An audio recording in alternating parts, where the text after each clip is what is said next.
Hello बच्चों, आज हम लोग बात करेंगे कैपेसिटर की और कैपेसिटर में स्पेशली पैरेलल प्लेट कैपेसिटर्स की। तो पैरेलल प्लेट कैपेसिटर्स का पूरा कॉन्फ़िगरेशन आज हम लोग समझने वाले हैं। बात शुरू करने से पहले थोड़ा सा आपको सजेशन बेटा, ये वीडियो लेक्चर्स बोर्ड के साथ साथ जेईई और नीट वालों के लिए भी मैं बना रहा हूं। आप इन वीडियो लेक्चर्स को सीरियल वाइज देखिएगा, सीक्वेंस में देखिएगा, जिससे पूरे कॉन्सेप्ट आपको समझ में आए और फिजिक्स बहुत सरल लगे और एग्जामिनेशन में आप फोड़ के आए, चाहे वो कॉम्पिटिटिव एग्जामिनेशन हो चाहे वो बोर्ड एग्जामिनेशन हो। चलिए बात शुरू करते हैं हम लोग। तो कैपेसिटर्स की कहानी देखिए चैप्टर नंबर 2 में ही है, इसलिए चैप्टर नंबर 2 इसमें डाल रखा था। अब ये पहली हेडिंग आती है कैपेसिटर्स। अब कैपेसिटर्स की हम बात करें तो बड़ी सिंपल सी बात है। देखिए, दो आइसोलेटेड कंडक्टर्स को अगर कुछ डिस्टेंस पे हम सेपरेट कर दें, क्या करना है, आइसोलेटेड कंडक्टर्स ले लेते हैं। आइसोलेटेड मतलब जिनका एक दूसरे से कोई लेना देना नहीं है, किसी भी शेप के हों। अभी मैं कैपेसिटर की बात कर रहा हूं, पैरेलल प्लेट में भी थोड़ी देर में आ जाऊंगा। ये कैपेसिटर क्या होते हैं ये देख रहे हैं। कोई भी आइसोलेटेड कंडक्टर ले लीजिए जो किसी डिस्टेंस पे सेपरेटेड है, ये सेपरेशन है, देखिए सेपरेशन है। इस सिस्टम को हम बोल देते हैं कि ये कैपेसिटर है। इसको हम देते हैं प्लस चार्ज और इसको हम देते हैं सेम, इक्वल और opposite charge which is minus Q. जब हमको बोलना होता है कि कैपेसिटर पे कितना चार्ज है तो हम केवल इस प्लस वाले चार्ज को बता देते हैं और इससे समझ जाते हैं कि दूसरे वाले पर माइनस चार्ज होगा। अब इसकी वजह से इसका शेप देखिए कुछ भी हो, इसका और इसका, लेकिन इसको हम कहते प्लेट्स ही हैं। इनको हम क्या बोलेंगे, प्लेट्स। ये पॉजिटिव प्लेट, ये नेगेटिव प्लेट। भले ये प्लेट की तरह दिखाई नहीं पड़ रही हैं, फिर भी हम क्या कहेंगे कि ये प्लेट्स हैं। और एक बात, इसका पोटेंशियल मान लीजिए V प्लस है, चार्ज की वजह से पोटेंशियल है, और इसका V माइनस है। और हमको पोटेंशियल डिफरेंस बताना है इन प्लेट्स के बीच में, पोटेंशियल डिफरेंस। मैंने कहा ना कि इनको हम लोग हमेशा क्या बोलेंगे, प्लेट्स। तो पोटेंशियल डिफरेंस बिटवीन है दी प्लेट्स, शॉर्ट फॉर्म में लिखा है बिटवीन। अब ये क्या होगा, अगर मैं V बोल देता हूं तो V प्लस में से V माइनस आप घटा दीजिएगा और आपको ये पोटेंशियल डिफरेंस समझ में आ जाएगा या मिल जाएगा। एक बात और कि इन कंडक्टर्स में जैसे जैसे हम चार्ज देते जाते हैं इसका पोटेंशियल इंक्रीज करता जाता है। आप लोगों ने पढ़ा है और जानते भी होंगे, फिर भी एक बार, कि चार्ज देने पर इसका पोटेंशियल बढ़ेगा। यहां पर एक कांस्टेंट इस्तेमाल कर लेते हैं हम लोग, CV। अब इस कांस्टेंट को हम बोलते हैं क्या, capacitance. This is the capacitance और इसका SI यूनिट होता है फैराड।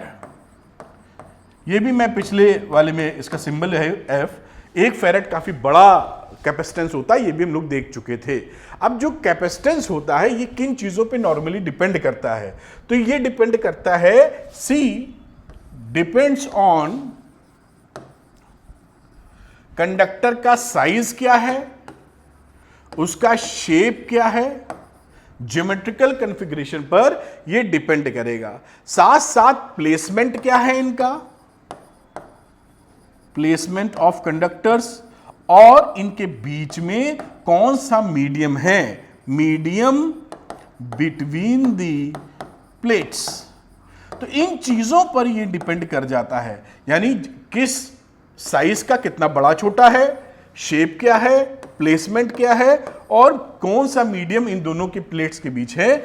इन सब पर हमारा C डिपेंड करता है। C का मतलब कैपेसिटेंस की बात कर रहे हैं और C is the symbol of capacitance और farad is the unit of, आप जान ही रहे हैं।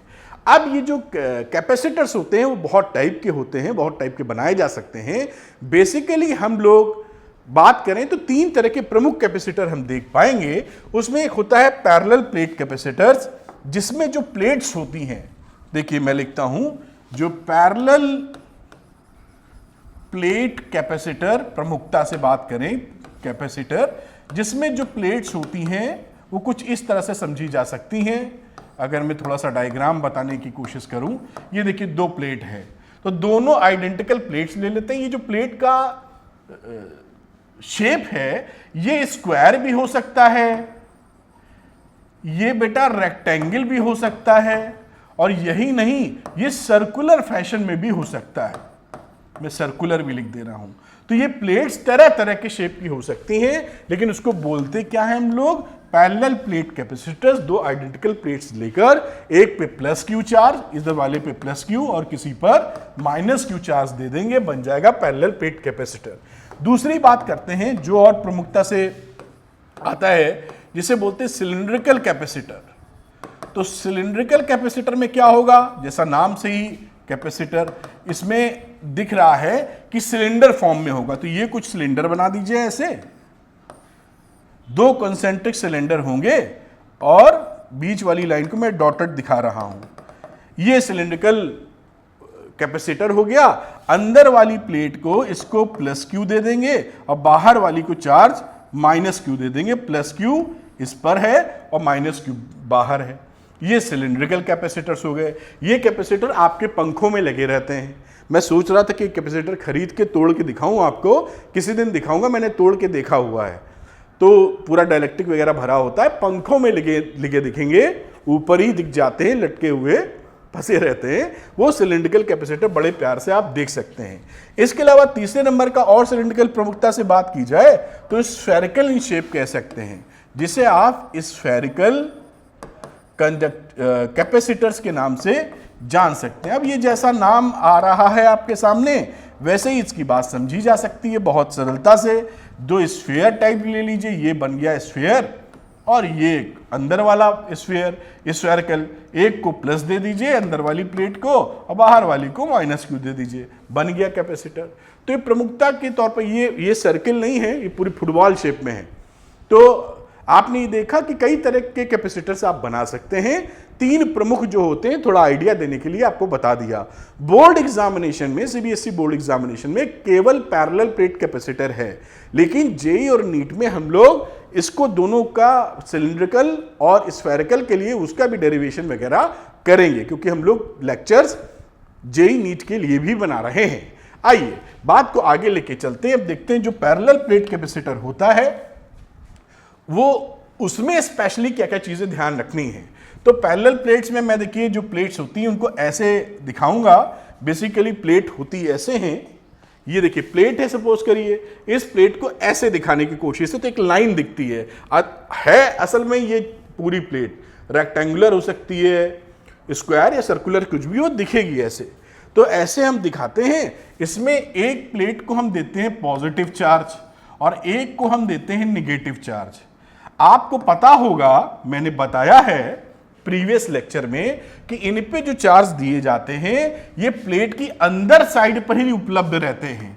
यहां पर इस तरफ प्लेट की साइड पे नहीं रहते। अगर किसी को और गहराई से समझना है, जो मैंने एक्सप्लेन किया है, तो चैप्टर नंबर 1 में जाके डिटेल्ड में वो पढ़ सकता है चार्ज डिस्ट्रीब्यूशन में, कि बाहर की प्लेट पर, बाहर की सरफेस पर क्यों चार्ज जीरो होते हैं, बकायदा निकाल के बताया है।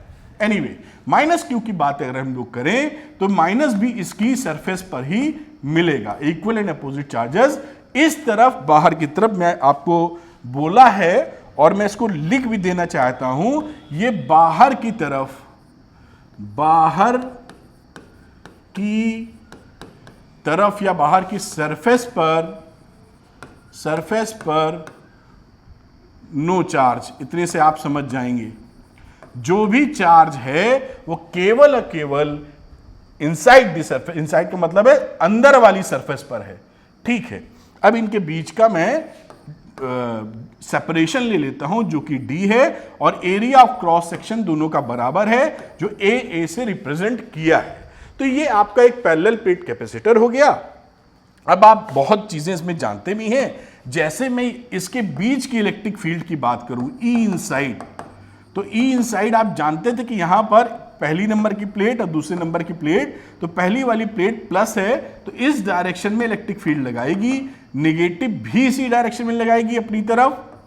तो E1 और E2 एक ही डायरेक्शन में है और जानते हैं E इनसाइड जब आप लिखोगे तो E1 प्लस E2 को ऐड कर लोगे। अगर यहां पर सरफेस चार्ज डेंसिटी हम सिग्मा ले रहे हैं इसकी, और इसकी माइनस सिग्मा हो जाएगी सरफेस चार्ज डेंसिटी। तो यहां पर सरफेस चार्ज डेंसिटी का मतलब क्या होता है, पर यूनिट एरिया पर पाया जाने वाला चार्ज, यानी टोटल चार्ज अपॉन एरिया, ये इसका मतलब है। बहुत सिंपल सा हर जगह मैंने लिखा है। तो यहां पर आप जानते हैं sigma upon 2 epsilon not value, direction पहले नेगेटिव की वजह से पकड़ चुके हैं, तो अगेन 2 एप्सिलॉन नॉट दोनों को ऐड करोगे तो sigma upon epsilon not E inside आ जाएगा। ई इनसाइड के अलावा, इस प्लेट्स के अलावा यहां बात की जाए जिसे मैं आउटसाइड ही लिख रहा हूं अभी, या इस तरफ बात की जाए ई आउटसाइड, तो इनकी वैल्यू शून्य मिलेगी। क्यों? क्योंकि E1 की वजह से डायरेक्शन इधर और E2 सेकंड प्लेट की वजह से डायरेक्शन इधर, और दोनों पे सरफेस चार्ज डेंसिटी है सेम। तो दोनों ई आउटसाइड की बात करें, आप देख पा रहे होंगे यहां बात करें तो E1 हो जाएगा इधर और E2 हो जाएगा इधर, और E1 E2 दोनों इक्वल हैं, 2 epsilon not minus sigma upon 2 epsilon not. तो हमें यह समझ में आता है कि ई आउटसाइड कोई भी इलेक्ट्रिक फील्ड नहीं होगा। तो यहां पर बात समझ गए होंगे, नो इलेक्ट्रिक फील्ड, या मुझे E बराबर 0 लिख देना चाहिए ई आउटसाइड, और यहां पर भी E बराबर 0 लिख देना चाहिए, E बराबर 0 आउटसाइड। इनसाइड मिलेगा जो मैंने ये आपके सामने लिखा है। आपको याद था, लेकिन मैंने कहा एक बार रिवाइज करा दें, और अगर याद नहीं था तो याद आ गया होगा। अब अगर ये मुझे समझ में आ गया कि इलेक्ट्रिक फील्ड अंदर ऐसे बन रहा है बच्चों, तो इलेक्ट्रिक फील्ड लाइंस कैसी होंगी, इसकी भी थोड़ी सी कद्र कर लेते हैं। तो आइए इसको मैं थोड़ा ऊपर लेके जाता हूं और थोड़ा आपको दिखाता हूं कि भाई आप जानते हैं ना कैपेसिटर्स की जो एनर्जी है, क्योंकि what is capacitor? Capacitor charge या एनर्जी को स्टोर करने वाला डिवाइस है। तो आप एनर्जी स्टोर करते हैं तो एनर्जी स्टोर कहां होगी? इसकी इलेक्ट्रिक फील्ड में ही स्टोर होती है एनर्जी। ये सब बातें मैंने पहले लेक्चर में बताई हैं आपको। अब यहां पर प्लेट्स मैंने बना दी। प्लेट्स में ये जो प्लेट्स होती हैं, प्लेट्स का एरिया ये काफी बड़ा होता है इसकी सेपरेशन से। A is quite larger than D या D is quite smaller than A, ये ध्यान रखिएगा। तो एरिया हो गया, और यहां पे पॉजिटिव पॉजिटिव पॉजिटिव ये बराबर बनाना चाहिए, कहीं थोड़ा 19-20 बन जाए तो समझिएगा। तो इसके बीच में जो इलेक्ट्रिक फील्ड लाइंस होती हैं वो बेटा बिल्कुल यूनिफॉर्म होती हैं। देखिए इस तरीके से, और भी चाहें तो बना लें, बिल्कुल बढ़िया। अब इनकी जो एजेस होती हैं यहां पर, यानी किनारे, किनारे का मतलब क्या रहा भाई? मान लो ये प्लेट ली थी तुमने, तो प्लेट के बीच में सब कुछ ठीक रहा, लेकिन जहां एज खत्म हो रही है प्लेट, वहां पर सीधी नहीं रहती, यहां पर सीधी नहीं रहती। तो यहां पर कैसी इलेक्ट्रिक फील्ड लाइंस बन जाती हैं? कुछ इस प्रकार से बन जाएंगी। ये और भी बना सकते हैं आप, मैंने 1-2 बना के दिखाई, आपको अंदाजा लगने भर का। लेकिन ये जो एरिया है ऊपर और नीचे, ये बहुत ज्यादा कम होता है। तो हम लोग सारे कैलकुलेशन पर्पस के लिए या अपनी स्टडी के लिए इन एजेस वाले एरिया को इग्नोर कर देते हैं। तो हम क्या पकड़ते हैं? केवल बीच वाला एरिया, यानी हमारी जो इलेक्ट्रिक फील्ड है, हम सारी स्टडी यही मान के करते हैं कि हमारे पास एक यूनिफॉर्म इलेक्ट्रिक फील्ड मिल रहा है, और इस तरह से उसका डायरेक्शन वगैरह है जो आप समझ पा रहे होंगे। प्लस प्लस बता देना चाहिए। ये किसके डायरेक्शन बनाए हैं? इलेक्ट्रिक फील्ड का डायरेक्शन है, जो इस दिशा में है, आपको दिखाई पड़ रहा है मेरे ख्याल से क्लैरिटी के साथ। और कितनी वैल्यू होती है अभी हमने निकाली थी inside, E is equal to sigma upon epsilon nought. E outside आपको याद ही होगा, अभी दिखाया है, E की वैल्यू होती है 0। इलेक्ट्रिक फील्ड आउटसाइड 0 और अंदर आपको ये इलेक्ट्रिक फील्ड मिल गया। इतनी बात हम लोग और सीख पाए। अब कुछ बातें और इससे आगे बढ़ते हैं आगे। अब इलेक्ट्रिक फील्ड और पोटेंशियल डिफरेंस में होता है रिलेशन। तो क्या रिलेशन होता है आप जानते हैं? आप जानते हैं V is equal to E into D होता है। ये रिलेशन हमको पता है। V E की वैल्यू हम निकाल चुके हैं। अगर मैं E को यहां पुट कर दूं sigma upon epsilon not into D, तो ये V आ जाता है। अब इस सिग्मा को मैं चार्ज के फॉर्म में रख दूंगा Q अपॉन A, तो सिग्मा होता है Q upon A epsilon not D. ये वैल्यू देखिए किसकी आ गई? V की। अब हमें पता है कि अगर हमें कैपेसिटेंस निकालना है C, तो C को लिखा जा सकता है Q अपॉन V। Q की वैल्यू तो Q रही और V की वैल्यू मैंने ये पुट कर दी, ये आप जान रहे हैं बहुत प्यार से। Q गया cut, epsilon nought A upon D। तो हमारा जो कैपेसिटेंस आ गया वो देखिए एरिया और बीच के सेपरेशन और बीच के मीडियम पर डिपेंड कर रहा है। फिर से एक चीज ध्यान रखिएगा कि C जो डिपेंड करता है, ये बड़ी इंपॉर्टेंट बात है।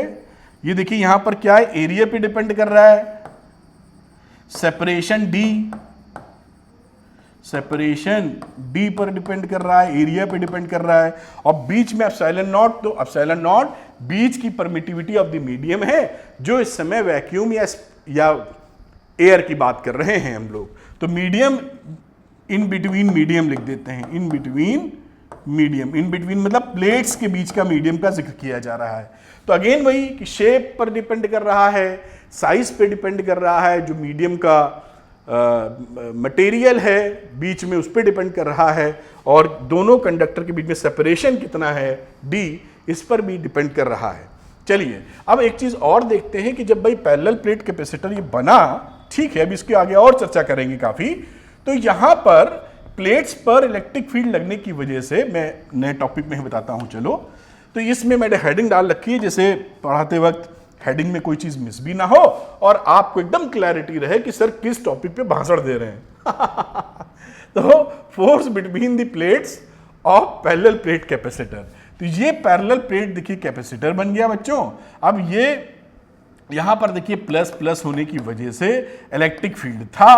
अब इलेक्ट्रिक फील्ड अगर इस डायरेक्शन में है तो यहां पर निगेटिव वाला जो प्लेट है, समझ में आ रही होगी बात, जो निगेटिव प्लेट है वो इलेक्ट्रिक फील्ड में आ गई ना भाई, इसने इलेक्ट्रिक फील्ड बनाया और ये किस प्लेट जो है निगेटिव वाली इलेक्ट्रिक फील्ड में आ गई है। तो इलेक्ट्रिक फील्ड में आने की वजह से हम जानते हैं जब भी कोई चार्ज इलेक्ट्रिक फील्ड में होता है QE फोर्स एक्सपीरियंस करता है। तो ये प्लेट्स फोर्स एक्सपीरियंस करती हैं, और वो फोर्स एक्सपीरियंस कितना करती हैं इसकी बात हम लोग कर रहे हैं। तो बहुत आसानी से लिख सकते हैं कि प्लेट नंबर 1, प्लेट नंबर 2, पहली प्लेट कितना इलेक्ट्रिक फील्ड यहां बनाएगी, तो आप देख रहे हैं कि वो इलेक्ट्रिक फील्ड बनाएगी sigma upon 2 epsilon not. Inside नहीं कर रहे हैं, यहां की बात कर रहे हैं, वरना आप सोचोगे सिग्मा अपॉन एप्सिलॉन नॉट होता है, तो सिग्मा अपॉन एप्सिलॉन नॉट बीच में होता है। मैं इस पर बनने वाला फील्ड की बात कर रहा हूं।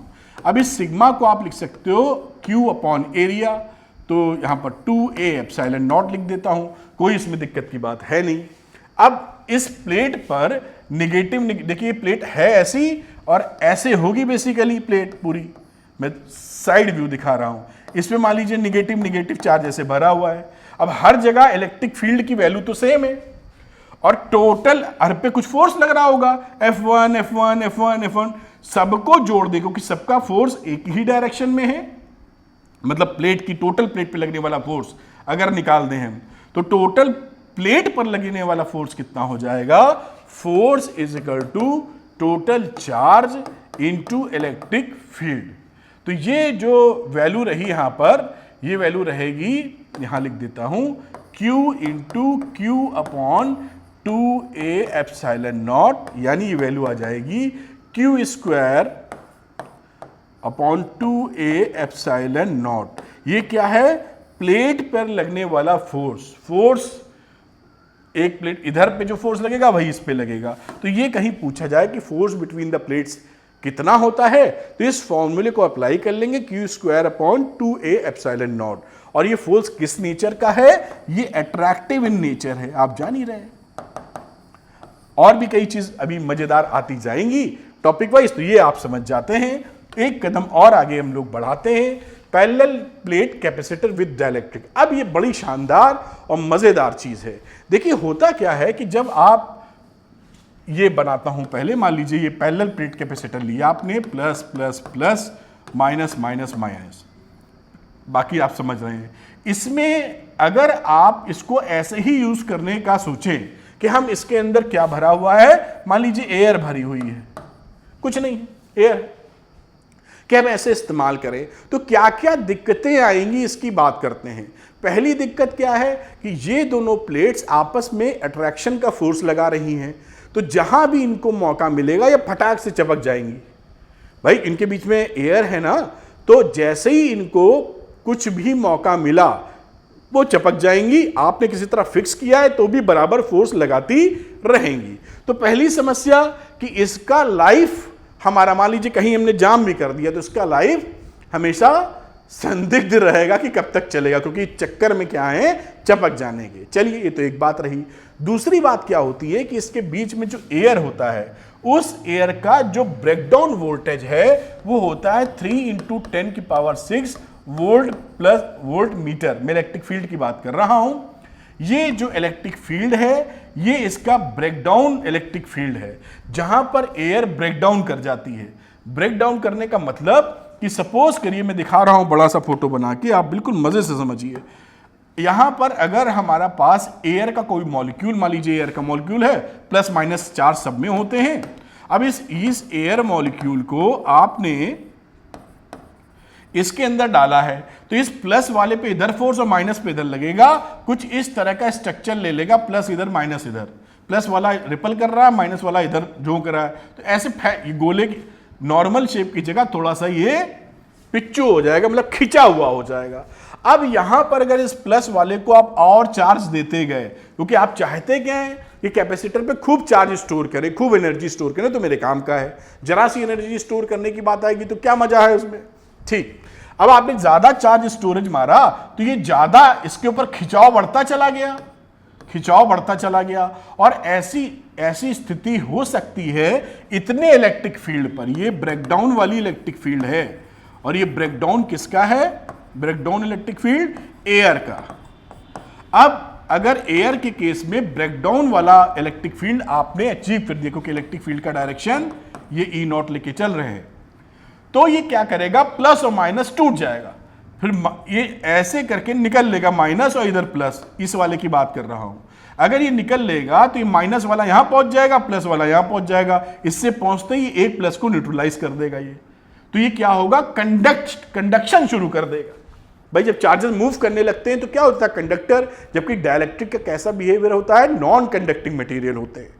बात समझ में आ रही है? तो मैंने ये बताने की कोशिश की है कि आखिर ब्रेकडाउन कैसे होता है। डाइलेक्ट्रिक वाले में बताया था आपको।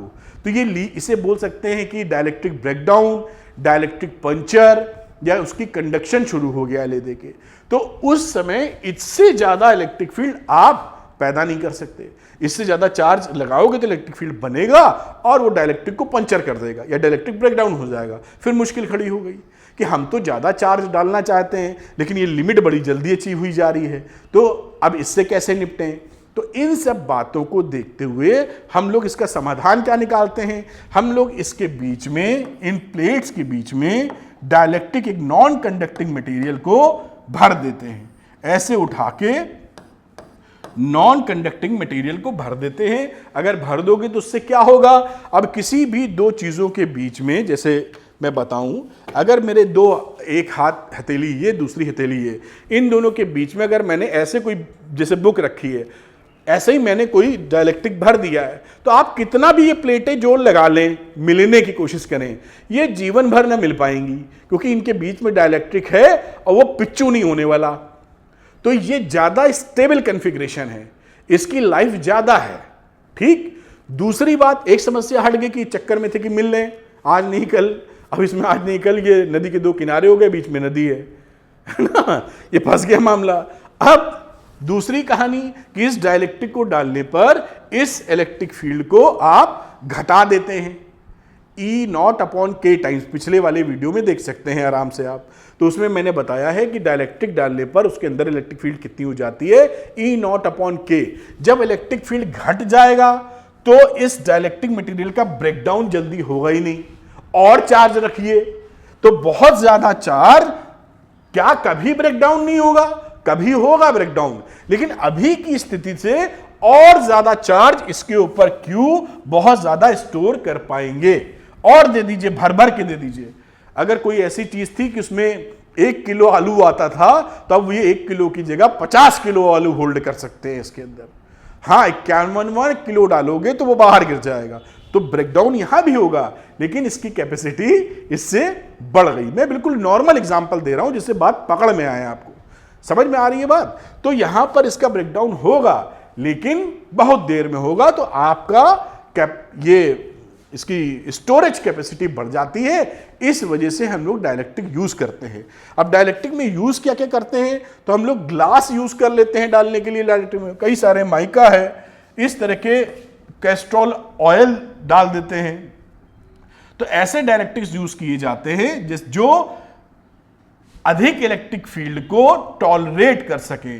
तो क्या क्या यूज कर लेते हैं हम लोग, पेपर लगा लेते हैं, ग्लास डाल लेते हैं, और जो आप लोग सुनते भी होंगे कहीं से कैस्टर ऑयल, तो उसको भी यूज कर लिया जाता है, माइका वगैरह भी यूज कर लेते हैं।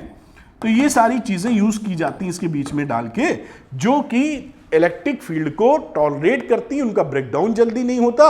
और जब डालते हैं तो यहां पर जैसे ही डाइलेक्ट्रिक आप डालोगे तो पहली वाली फील्ड से अगर इसका डाइलेक्ट्रिक कांस्टेंट के है तो वो E0 अपॉन के तुरंत कर देता है इसके अंदर वाली फील्ड में।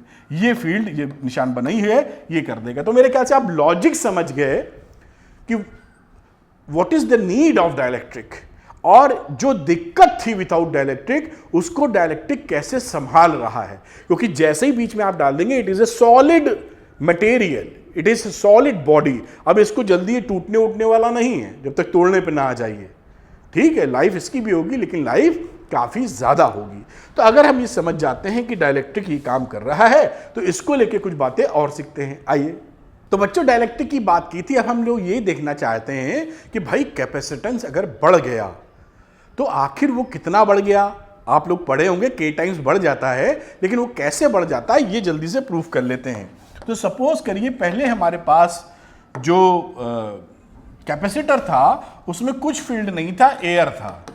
तो ये साहब एक कैपेसिटर है, इसके बीच का सेपरेशन D है, एरिया इसके A है, इसको जो चार्ज दिया गया है Q है, इसमें माइनस Q, इसमें प्लस Q है। तो इसके बीच में जो इलेक्ट्रिक फील्ड था उस इलेक्ट्रिक फील्ड का नाम दे रहे हैं E0। तो E0 क्या हो जाएगा, sigma upon epsilon not. Sigma upon epsilon not को लिख सकते हो Q upon A epsilon not, ये हम जानते हैं। जब इसके अंदर आपने डाइलेक्ट्रिक डाल दिया, कलर बदल देता हूं डाइलेक्ट्रिक का जिससे आप अच्छे से पहचान सकें, इसमें देखिए डाइलेक्ट्रिक मीडियम डाल दिया, और ये डाइलेक्ट्रिक मीडियम का डाइलेक्ट्रिक कांस्टेंट K है। बाकी सारे पैरामीटर वही हैं, D सेपरेशन है, एरिया A है, चार्ज वही माइनस Q प्लस Q आप डाले हुए थे, ऐसा मान के चल रहे हैं। तो इस समय electric field inside the dielectric, यहां पर इलेक्ट्रिक फील्ड कितना होगा, यहां पर E0 था, यहां पर E होगा, और इसकी E की वैल्यू होगी E0 अपॉन K। जब भी डाइलेक्ट्रिक आप डालेंगे वो इलेक्ट्रिक फील्ड को K टाइम्स कम कर देता है। ये एकदम पक्का पकड़ लीजिए, ये सारी बातें हम लोग पिछले वीडियो में क्लैरिटी के साथ समझ चुके हैं कि ऐसा कैसे होता है इन डिटेल। अब यहां पर देखिए E0 की वैल्यू रख दो K के साथ, तो Q upon A K epsilon not, ये दूसरी इक्वेशन बन गई। अब मैं पोटेंशियल वाली इक्वेशन ले लेता हूं। V को क्या लिख सकते हो इस समय, E इंटू डी, ये हम लोग को पता ही है। E की वैल्यू यहां से रख दो बेटा, तो E की वैल्यू हो गई Q upon A K epsilon not into D.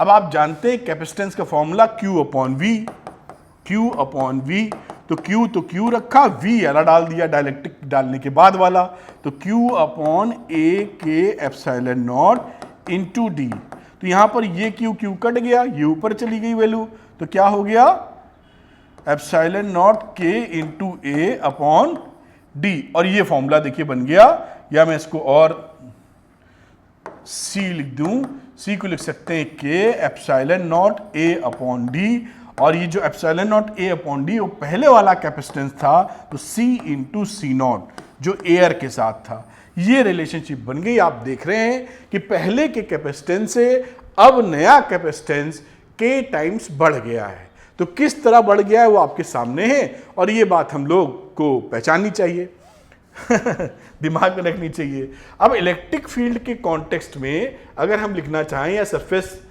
जो यहां पर इंड्यूस्ड चार्ज आया है, सरफेस चार्ज डेंसिटी, वो कितनी अगर निकालना चाहें तो वो भी निकाल सकते हैं। हम लोग क्या निकालेंगे, सिग्मा इंड्यूस्ड। इंड्यूस्ड का मतलब है इंड्यूस्ड का मतलब देखिए, ये मतलब है आपको ध्यान दिलाने के लिए कि जब ये प्लेट के बीच में डाइलेक्ट्रिक डालते हो, थोड़ा सा मैं गैप कर रहा हूं समझाने के लिए, तो यहां पर सिग्मा और सिग्मा नॉट रख दो और इसको माइनस सिग्मा नॉट कह दो, ओरिजिनल वाली। और यहां पर इंड्यूस्ड पोलराइजेशन की वजह से जो इंड्यूस्ड आएगा, इस आपने देखा था ना ऐसे करके, डाइलेक्ट्रिक के अंदर अगर ये प्लस फील्ड थी तो यहां माइनस वाले बसते थे पोलराइजेशन में, और ये माइनस था तो यहां प्लस वाले बसते थे, तो इसके अंदर का इलेक्ट्रिक फील्ड हो जाता था उल्टा डाइलेक्ट्रिक का, और बाहर वाला रहता था ई नॉट, ये रहता था ई इंड्यूस्ड। तो ई नेट हमें क्या मिलता था ई नॉट माइनस ई इंड्यूस्ड। इसी वजह से कमी होती थी, ये हम पहचान पा रहे हैं। तो यहां पर ये जो सिग्मा इंड्यूस्ड हुआ है, वो सिग्मा इंड्यूस्ड कितना है ये पता करना चाहते हैं। तो हम लिख सकते हैं ई का मतलब क्या है, नेट या रिजल्टेंट। नेट लिख देता हूं, आप इससे पकड़ पाएंगे। ई नॉट जो ओरिजिनल था शुरू में, उसमें से ई इंड्यूस लीजिए घटा। अब आप ई को लिख सकते हैं आराम से ई नॉट अपॉन के, क्योंकि आप जानते हैं के टाइम्स कम कर देता है, तो इसको लिख दीजिए ई नॉट माइनस ई इंड्यूस्ड। अब ई इंड्यूस्ड निकालना है इलेक्ट्रिक फील्ड, तो इसको लिखोगे ई नॉट अपॉन, इसको लिखेंगे हम लोग E not minus E not upon K. E not अगर आप कॉमन ले लें तो 1 माइनस 1 अपॉन के आपको वैल्यू आती दिख रही है। इलेक्ट्रिक फील्ड इनसाइड क्या लिखा जा सकता है, sigma inside upon epsilon not, और इसकी वैल्यू क्या लिखी जा सकती है, ई नॉट की सिग्मा अपॉन एप्सिलॉन नॉट, और ये रहा 1 माइनस 1 अपॉन के। तो ये दोनों तो निपट गए। हाथ क्या लगा, देखिए हाथ लगा सिग्मा इंड्यूस्ड, सिग्मा ये इंड्यूस्ड है इज इक्वल टू सिग्मा जो शुरू वाली थी, ये जो सिग्मा है ना, ये सिग्मा नॉट मैंने लिखी है, ये सिग्मा यही है।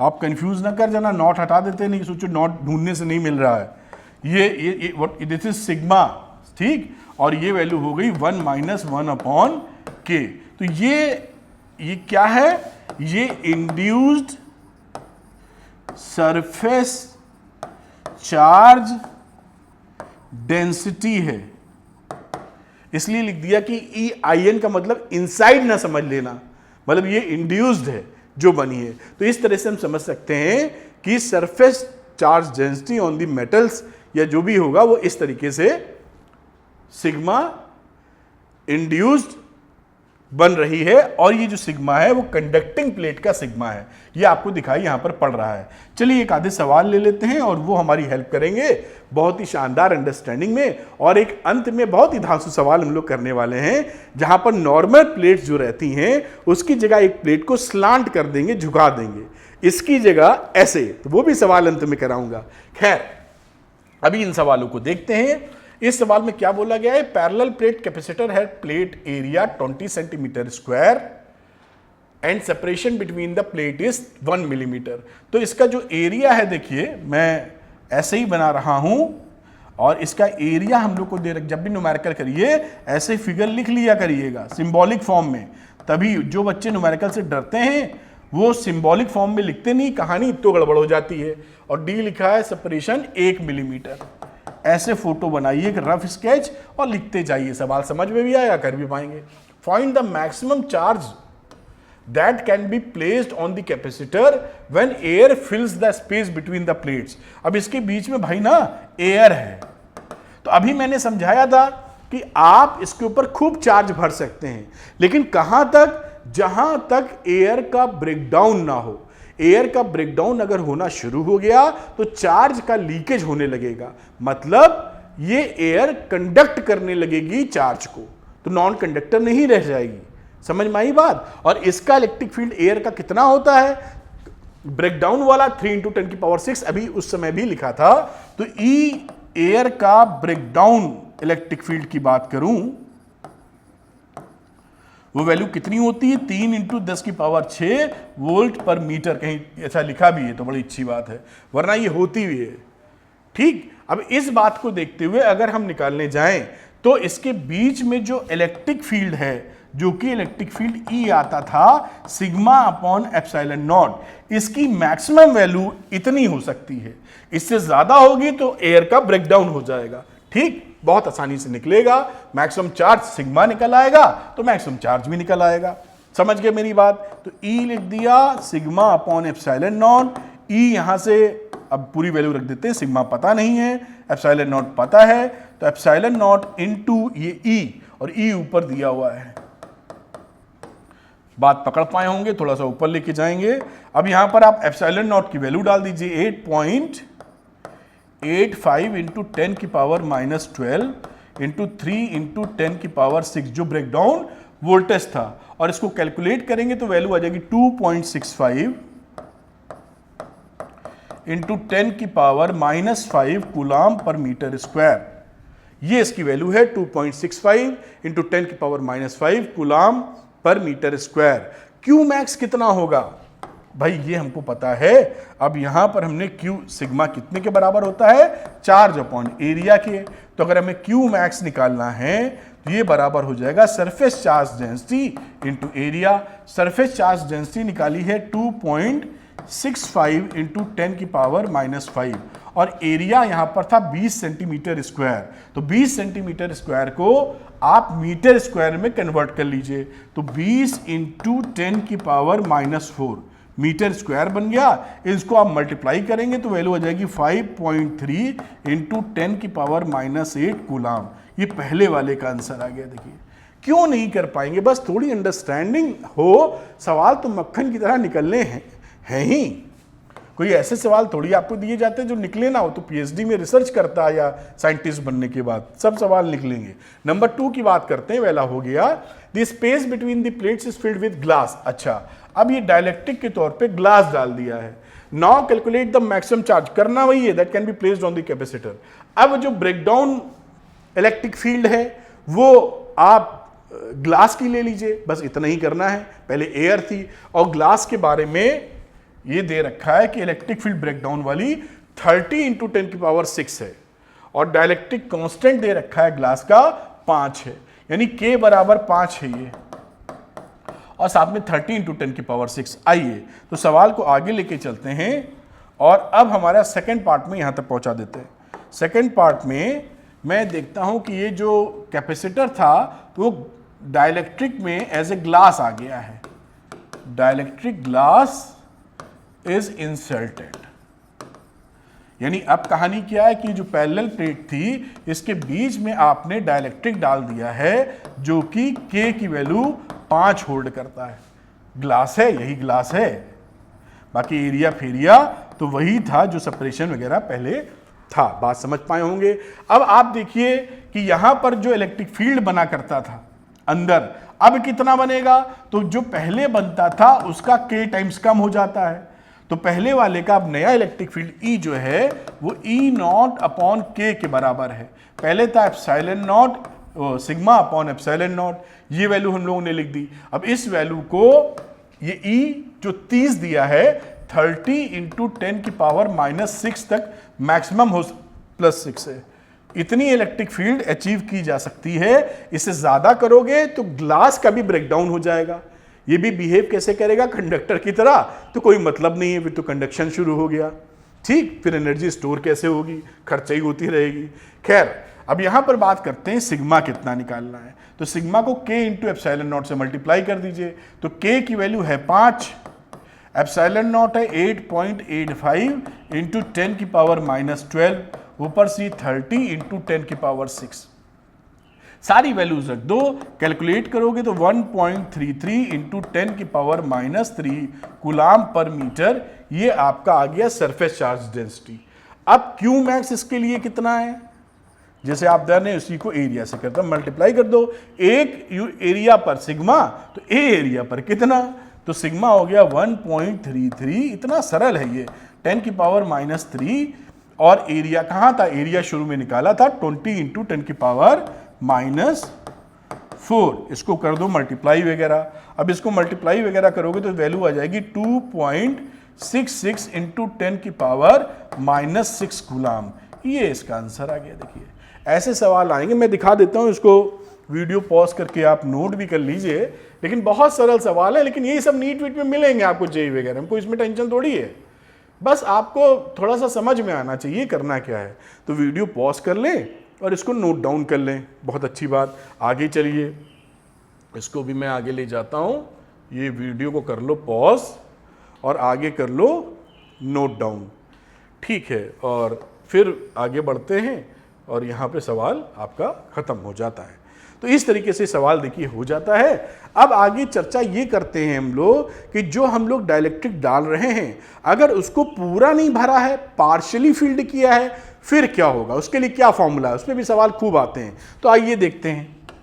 अब अगली जो चर्चा हम लोग करने वाले हैं वो है parallel plate capacitor with partially field dielectric. अब अरे इसको रोको यहाँ भाई। अब इसके बाद जो मैं आपसे कह रहा हूं वो ये कह रहा हूं कि ये पैरेलल प्लेट कैपेसिटर है, इसमें डाइलेक्ट्रिक एक हमने डाला है लेकिन पूरा नहीं भरा हुआ है। मान लीजिए यहां पर ये डाइलेक्ट्रिक ऐसे डाल दिया, केवल इतना डाइलेक्ट्रिक डाला है। अब ये जो डाइलेक्ट्रिक हमने डाला है इसकी चौड़ाई मोटाई T है और पूरा separation between the plates D है। हो गया पार्शियली फील्ड। अब ये जो पार्शियल फिलिंग करते हैं इसमें ये स्लैब डाइलेक्ट्रिक का वो यहां है, वो यहां रखे हो, या फिर तुम बना दे डायग्राम, या आपने ऐसा रख दिया, यहां से शुरू कर दिया, ऐसे यहां रख दिया है, इससे कोई फर्क नहीं पड़ता वो कहां रखे हो, कि सेंटर में रखे हो, चाहे इस प्लेट पे रखे हो, चाहे कहीं रखे हो। ये डाइलेक्ट्रिक आप समझ पा रहे हैं ना, फिगर 1 ये समझ लो, 2 ये समझ लो, 3 ये समझ लो मेरे बच्चों। और इसको डिमार्क करें, मतलब अलग अलग करने के लिए बीच से ऐसे लाइनें बना देते हैं ब्लैक कलर की। पता नहीं दिमाग कितना पकड़ पा रहा है तुम्हारा, लेकिन समझ पा रहे हो कि मेरे कहने का मतलब ये था कि जो डाइलेक्ट्रिक स्लैब है पार्शियल चौड़ाई का, ये इसके बीच में कहीं भी हो सकता है, बीचों बीच हो सकता है, साइड में हो सकता है, चिपक के हो सकता है, इधर हो सकता है, इधर हो सकता है, वो कहीं पर भी हो, रिजल्ट वही मिलेगा जो अभी हम लोग डेराइव करेंगे। अच्छा, अब इसमें जो डाइलेक्ट्रिक का इंसर्शन है ना, उसमें बहुत तरह के इंसर्शंस होते हैं, जैसे उसका वीडियो अलग से बनाऊंगा। जैसे मैं आपको बता दूं, जैसे आपको ये रहे कि सर कवर करेंगे वो सब, कि आप डाइलेक्ट्रिक एक की जगह ना कई सारे भर सकते हैं, 1 नंबर, 2 नंबर, 3 नंबर, ऐसे मान लीजिए 3 डाइलेक्ट्रिक डाला, इसका K1 कांस्टेंट, K2, K3, इनका अलग से वीडियो बना दूंगा मैं आपके लिए। या आपने ऐसे डाइलेक्ट्रिक डाल दिए, समझ पा रहे हैं, 1 2 3, या आपने दोनों का मिक्स करके डाल दिया कि सर मैं आधा तो ऐसे डालता हूं, खड़ा वाला पूरा ऐसे, और इसमें 2 भाग कर देता हूं, एक डाइलेक्ट्रिक इतना और दूसरा डाइलेक्ट्रिक ऐसे। ठीक है साहब, डालो। कोई कहता नहीं सर सवाल को और मुश्किल करेंगे हम, तो ऐसा भी बनाते हैं, इंटीग्रेशन जहां लग जाए। तो आप कहते हैं साहब डाइलेक्ट्रिक को मैंने ऐसा डाल दिया, ऐसे डाइलेक्ट्रिक ले लिया, ये डाइलेक्ट्रिक डाला। अब बताओ, ये सारी बातें हम लोग आने वाले वीडियो में कवर करेंगे। आज हम इन तिकड़मों को कवर नहीं कर रहे हैं, हम लोग पार्शियल जो विड्थ का डाइलेक्ट्रिक है उससे निकलने वाले फॉर्मूले को डराइव करने जा रहे हैं। इस पे भी नीट जेईई में और आपके बोर्ड में खूब सवाल, बोर्ड में तो डेरिवेशन ही पूछ लेते हैं और बाकी सवाल तो बनते ही हैं। चलिए, आपको लॉजिक मैंने बता दिया जिससे आप चीजें पकड़ पाएं, फिर तो बात करना आसान हो जाता है। जब आप समझ जाएंगे तो इसमें बचेगा ही क्या।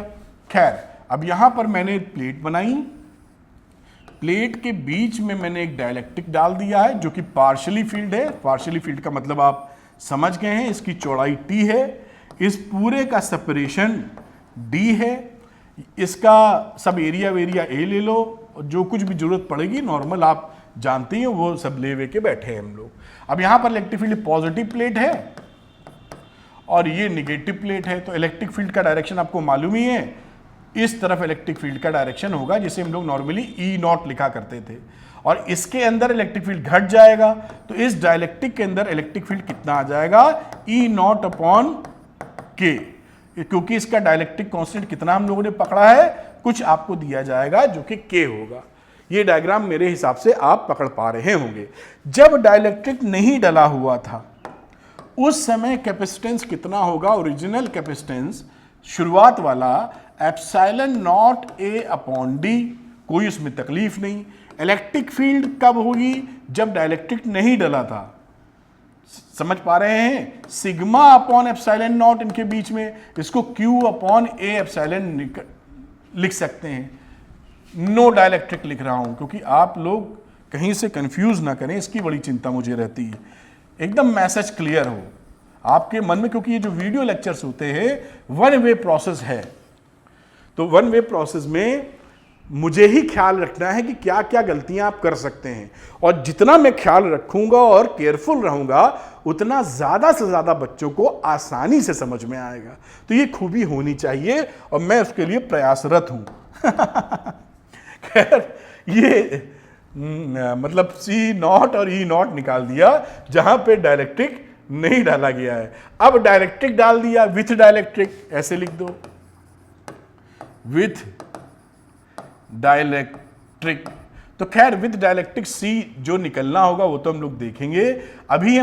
अभी अच्छा, इसमें एक बात और आप जान रहे थे कि अगर आप V लिखते तो E इंटू डी को तो लगाते ही लगाते हो। अब यहां पे पोटेंशियल, यहां पर इलेक्ट्रिक फील्ड कितना हो चुका है, E0 अपॉन K, इतना पक्का है। पोटेंशियल डिफरेंस की बात करते हैं between the plates. What is this? Potential difference between the capacitor plates with dielectric. Dielectric के साथ चर्चा कर रहा हूं इस समय, बात लिख दिया, कंफ्यूजन नहीं होना चाहिए। अब इसमें देखिए, एक तो स्पेस क्या है, एक स्पेस है डायलेक्ट्रिक की चौड़ाई वाला T, और दूसरा खाली स्पेस कितना है, D minus T. D minus T पे एयर है भरी हुई और इसमें डायलेक्ट्रिक भरा हुआ है। बात पकड़ में आया? तो यहां इलेक्ट्रिक फील्ड अलग होगा और यहां इलेक्ट्रिक फील्ड अलग होगा। उनको अगर हम जोड़ दें तो V के बराबर आ जाएगा। मतलब अगर V में मैं शुरुआत करूं एयर वाले से, किसी की ले लें बात, आप T ले लो चलो, तो T में क्या लिखोगे, जो इलेक्ट्रिक फील्ड रहता है वो इलेक्ट्रिक फील्ड डायलेक्ट्रिक में कितना था, E0 अपॉन K T के लिए into T। Electric field dielectric के अंदर यही था ना, E0 upon K into T, plus potential क्या रहेगा, E इंटू डी। इसके लिए इस फॉर्मूले का इस्तेमाल कर रहे हैं हम लोग, जैसे आप मेरे साथ रहे। इलेक्ट्रिक फील्ड इसमें एयर वाला ही है यानी E0, और साथ में D कितना है, केवल D माइनस टी जो बचा हुआ स्पेस है, D माइनस टी। ये देखिए लिख दिया, बड़े आसानी से लिख सकते हैं, ऐसे कर दो जैसे से हट जाए। और आगे लेके चलते हैं यहां। अब यहां पर देखिए V की वैल्यू कितनी आ गई, कलर थोड़ा बदलना चाहूंगा अलग से दिखे, यहां बात कर लेते हैं। तो देखिए वैल्यू आ गई E0 T upon K plus E0 आप कॉमन ले सकते हैं सीधे सीधे, और फिर लिख सकते हैं D माइनस E0 T। ये आप देख पा रहे होंगे। अब यहां पर अगर मैं वैल्यू लिखूं, पहले भी लिखा जा सकता था, आप इसको V को क्या रिप्रेजेंट कर सकते थे, V को लिख सकते थे E0 ले लीजिए सब में से कॉमन, और इसको लिख लीजिए D माइनस टी ऐसे प्लस T बाई K। ये D माइनस टी और ये T बाई K। अब इसकी वैल्यू को क्या लिख सकते हो बेटा, E0 पहले वाला सोचिए क्या था, sigma upon epsilon not. E0 की बात कर रहा हूं तो sigma upon epsilon not D minus T plus T by K। Sigma upon epsilon not का मतलब क्या था, Q अपॉन A। तो ये वैल्यू बन गई Q upon epsilon nought A D minus T plus T by के। देखिए कितना आसान है। ये क्या निकाल बैठे हो तुम, ये potential difference between the plates of the capacitor with dielectric. अब हम फॉर्मूला जानते हैं, C इज इक्वल टू होता है Q बाई V। तो Q की जगह तो लगा दो Q, और V की जगह ये जो निकाला है Q upon epsilon nought A D minus T plus T by के। Q गया कट, और रिजल्ट क्या आ गया, रिजल्ट आ गया epsilon nought A D minus T plus T by K. ये ब्रैकेट लगा लो। तो इस फॉर्मूले को मैं एक बार फ्रेश फॉर्मूला लिख देता हूं अलग से, जो आप जरूर याद रखें, ब्लैक से लिख देता हूं। C is equal to epsilon nought A D minus T plus T by K. ये फॉर्मूला आपका पार्शियली फील्ड डायलेक्ट्रिक के साथ आएगा, जिसका डायलेक्ट्रिक कांस्टेंट और विड्थ आपको मालूम है। इसकी चौड़ाई D है, इसका डायलेक्ट्रिक कांस्टेंट K है, इनके बीच का सेपरेशन D है, एरिया आप जानते ही A है। मैंने फिर रिपीट कर रहा हूं इस बात को कि ये डायलेक्ट्रिक सेंटर में है, किनारे है, खिसका के रखा है कहीं, कोई फर्क नहीं पड़ता, सबके लिए यही फॉर्मूला लगेगा। बेहिचक लगाइए और आंसर घर ले जाइए। आगे बात करते हैं हम लोग। अब इसी में स्पेशल केस अगर बना दीजिए, सपोज करिए अगर मैं बोल दूं कि इस डाइलेक्ट्रिक को आपने पूरा भर दिया है, ऐसे वाला केस जो शुरू में किया था, पूरा फिलअप किया है, तो उस समय टी की वैल्यू कितनी कर दोगे? डी। पूरे में डायरेक्ट जो टी चौड़ाई थी, इस चौड़ाई को पूरा डी कर दिया, तो टी बराबर डी डालो, देखो कितना आता है। फुली फील्ड की बात कर रहे हैं इस समय, फुली फील्ड डाइलेक्ट्रिक। तो सी एप्सिलॉन नॉट ए और डी की टी की जगह डी डाल दिया, डी अपॉन के, ये दोनों तो निपट गए और ये वैल्यू हो गई एप्सिलॉन नॉट ए के अपॉन डी। ये देखिए वही फॉर्मूला आ गया जो पहले हम लोगों ने पढ़ रखा था कि के टाइम्स पहले से बढ़ जाता है। तो यहां से स्पेशल केस करके भी वो निकाल सकते हैं, बड़ी अच्छी बात है। अब देखते हैं आगे की बात। अब parallel plate capacitor with conducting slab. अच्छा, अब देखिए क्या है, अभी तक हम लोगों ने जो डाला था वो डाइलेक्ट्रिक डाला था। डाइलेक्ट्रिक होता है नॉन कंडक्टिंग मटेरियल। अगर नॉन कंडक्टिंग मटेरियल की जगह आप कोई कंडक्टिंग लोहे का स्लैब डाल दें, एल्युमिनियम का डाल दें, कोई भी कंडक्टिंग स्लैब डाल दें, तो क्या होगा इसको समझ लेते हैं। आइए, तो कंडक्टिंग स्लैब को इसमें डालते हैं, हम लोग लेते हैं पैरेलल प्लेट कैपेसिटर ये, और मान लीजिए बीच में उसी के अनुसार हम लोगों ने क्या किया, एक कंडक्टिंग स्लैब डाली, कंडक्टिंग स्लैब। कंडक्टिंग स्लैब का जो के होता है ना, वो इन्फिनिटी होता है, ऐसे समझ लीजिए, या मैं वैसे भी आपको समझा दूंगा। अब यहां पर क्योंकि उसमें होते ही ना कुछ नॉन इंसुलेशन वाली बात, नॉन कंडक्टिंग वाली बात। अब यहां पर ये कंडक्टिंग स्लैब है, इसका पहले जो इलेक्ट्रिक फील्ड था वो ई नॉट था, और कंडक्टर के अंदर जो इलेक्ट्रिक फील्ड होगा वो शून्य होगा, ये भी हमको पता है। अब समझते हैं सारी बात। इसकी चौड़ाई कितनी थी साहब? टी। टोटल सेपरेशन कितना था? डी। ये सारी बात हम जान रहे हैं। पोटेंशियल डिफरेंस का फॉर्मूला ई इंटू डी वाला इस्तेमाल कर रहे हैं, वी लिखा। अब क्योंकि कंडक्टर डाले हो तो वहां इलेक्ट्रिक फील्ड तो है नहीं, तो जो बचा हुआ हिस्सा है डी माइनस टी, उस डी माइनस टी पर कितना इलेक्ट्रिक फील्ड है? ई नॉट। और जो टी है वहां पर इलेक्ट्रिक फील्ड कितना है? वो इलेक्ट्रिक फील्ड है 0 इन दी कंडक्टर, कंडक्टर के अंदर। बात पकड़ में आई होगी। अगर कंडक्टर के अंदर ये वैल्यू 0 हो गई तो v को क्या लिख सकते हो? ई नॉट लिख दो। ई नॉट का मतलब q upon A epsilon not d minus T, ये हो गया v। अब आप c निकालने चलो तो c को लिख सकते हो q upon v। q upon v में q तो q रहा, v की जगह q upon A epsilon not d minus T डाला आपने, q से q कट गया, epsilon nought A D minus T value आपको आती हुई दिख रही है यहां पर। अब यहां पर देखिए, इसमें हम लोग क्या करेंगे, यहां पर एक थोड़ी सी तिकड़म कर लेते हैं। हमें मालूम है कि जो शुरुआत वाला, इसको और अच्छी अंडरस्टैंडिंग लाने के लिए, शुरुआत का जो हमारा कैपेसिटेंस था वो एप्सिलॉन नॉट अपॉन डी हुआ करता था। अब ये इसको इंसर्ट करना चाहते हैं यहां पर, तो हम क्या करते हैं, एप्सिलॉन नॉट ए अपॉन डी माइनस टी लिखा है, इन दोनों को d अपॉन डी से कर दीजिए मल्टीप्लाई। तो ये क्या बन जाएगा, इस वाले फैक्टर को ले लीजिए एक साथ, इस वाले फैक्टर को देखिए, तो ये बन जाएगा एप्सिलॉन नॉट ए अपॉन डी और साथ में d upon D minus T. अब आप देख पा रहे हैं कि c को इसको लिख सकते हो c नॉट और इसको लिख सकते हो d upon D minus T. तो आप ये कह सकते हैं कि जब भी आप कंडक्टिंग स्लैब इसमें डालेंगे, जब भी एक कंडक्टिंग स्लैब डालेंगे, हमारा जो ओरिजिनल कैपेसिटेंस है वो d upon D minus T के फैक्टर से बढ़ जाएगा। तो ये बात बिल्कुल लिखी जा सकती है। और अगर ये d वगैरह से मल्टीप्लाई नहीं करना है तो epsilon nought a upon D minus T भी आप समझ सकते हैं, लेकिन इससे ज्यादा बेहतर समझ में आता है कि क्या हो रहा है। कंडक्टिंग स्लैब डालने पर हमारा जो, क्योंकि d माइनस टी तो छोटी क्वांटिटी है d से, तो हमारा कैपेसिटेंस बढ़ जाएगा। कितने फैक्टर से बढ़ेगा? d upon D minus T. तो आपको ऐसा लग सकता है कि हम उठा के एयर की जगह पूरा कंडक्टर ही भर दें, क्यों हम डाइलेक्ट्रिक भरें? लेकिन डाइलेक्ट्रिक में के हमारे हाथ में है, कौन सा मटेरियल भर रहे हैं हम। यहां तो कंडक्टिंग डाला तो यही आने वाला है। Conductor k is equal to 5 ले रहे हैं, 10 ले रहे हैं, वो आपके हाथ में है, तो उतने गुना आप सीधे सीधे बढ़ा सकते हैं। 10 गुना 10 ले लिया के तो डायलेक्ट्रिक डालना ज़्यादा बेहतर एक्शन होगा।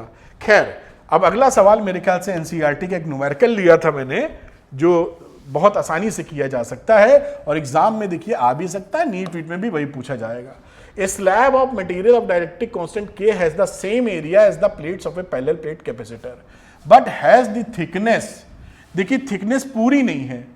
अगर ये पैरेलल प्लेट कैपेसिटर है, इसके बीच का सेपरेशन अगर d है, एरिया तो आपने डायलेक्ट्रिक का सेम लिया है, लेकिन साहब इसकी जो थिकनेस डायलेक्ट्रिक की वो 3/4 है।